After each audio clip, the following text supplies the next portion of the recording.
Paolo Maldini menjadi salah satu pesepak bola terloyal yang ada di dunia. Punggawa AC Milan mengabadikan seluruh waktu sepak bolanya bersama Milan hingga gantung sepatu. Sederet kisah menarik dan gelimangan gelar mengiringi karirnya sebagai pemain. Maldini disebut-sebut sebagai pemain bertahan terbaik di dunia. Dia adalah seorang bek yang bermain rapi karena tidak asal menjegal lawan. Inilah alasan mengapa Maldini begitu dihormati hingga diidolakan oleh nama-nama besar pemain sepak bola, seperti halnya Carles Puyol. Sosok Maldini tentu saja sangat berjasa bagi AC Milan maupun timnas Italia. Dia sudah banyak mempersembahkan gelar, trofi, dan penghargaan untuk tim yang dibelanya. Kejayaan Milan mulai terlihat seiring kedatangan Silvio Berlusconi di tahun 1987. Taipan asal Italia bahkan membawa Arrigo Sacchi dari Parma di tahun yang sama. Milan berbenah, mereka mendatangkan trio Belanda dalam wujud Marco van Basten, Ruud Gullit, dan Frank Rijkaard. Selain itu, mereka juga memiliki beberapa bek tangguh dalam wujud Paolo Maldini, Billy Costacurta, Mauro Tassotti, hingga sang jenderal Franco Baresi. Kehadiran Sacchi sebagai juru taktik juga membawa pengaruh besar bagi Maldini. Ia menjelma menjadi palang pintu yang disegani di awal karirnya. Bahkan, Maldini muda sukses membantu Milan mendulang gelar Liga Champions pasca mengandaskan wakil Rumania, Steaua Bukares 4-0. Kegemilangan Milan tak lepas dari peran besar trio Belanda. Namun sosok Maldini yang mengawal jantung pertahanan jelas tak bisa disepelekan begitu saja. Semusim berselang, Milan kembali merajai Eropa dengan mengandaskan Benfica di final Liga Champions 1989. Di usia yang baru menginjak 21 tahun, Maldini sudah terbangun dengan mendulang sepasang gelar bergengsi di benua biru dalam kurun waktu 2 tahun saja. Suksesnya karir di klub tak mampu ia tularkan kala memperkuat Azzurri di Piala Dunia 1990. Maldini yang dipanggil di dalam timnas memang membuahkan hasil yang impresif. Italia, yang bertindak sebagai tuan rumah di ajang tersebut, sukses mengunci 3 kemenangan di fase grup tanpa sekalipun kebobolan. Mereka pun melaju ke semifinal. Asa juara nampak terbuka lebar. Namun di fase semifinal, negeri Pisa berjumpa Argentina dengan Diego Maradonanya yang sukses meraih gelar 4 tahun sebelumnya. Laga berlangsung ketat dan skor 1-1 menjadi hasil akhir. Pada sesi tos-tosan, Italia terjungkal dari Argentina. Pada musim 1992-93, gelar Liga Champions, Milan justru keok dari tangan Marseille.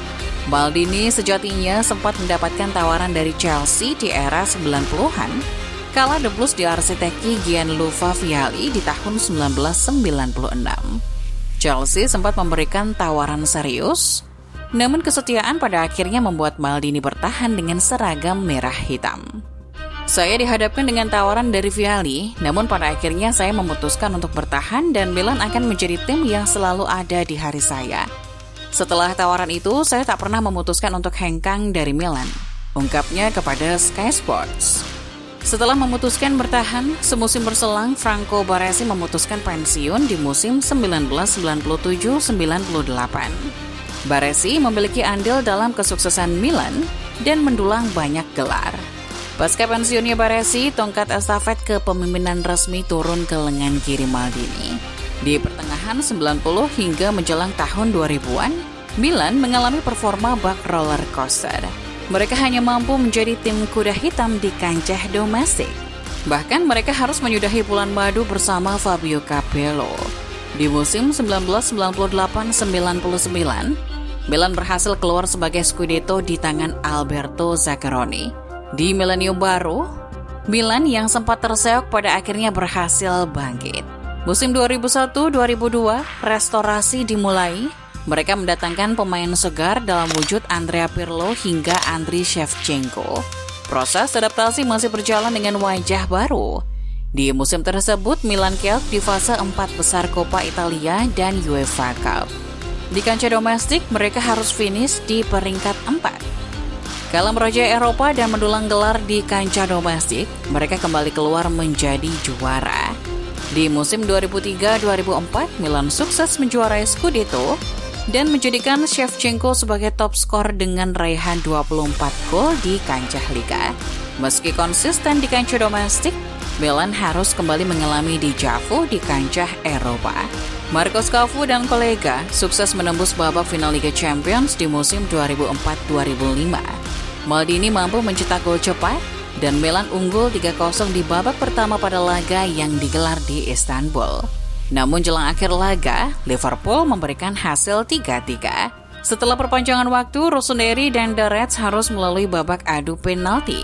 Mereka pun keok dari Liverpool yang kala itu mengunci gelar Champions League ke-6 mereka. Hasil ini menjadi antiklimaks dan menjadi pengingat kala mereka harus kalah dari Marseille di awal medio 90-an lalu. 2 musim berselang, dirampoknya kemenangan Milan berhasil dibuktikan dengan mengandaskan lawan yang sama. Pada gelaran yang dihelat di Athens, The Reds harus mengakui keunggulan Milan dan Maldini menjadi sosok yang 2 kali mengapteni Milan kala timnya jadi juara di Eropa.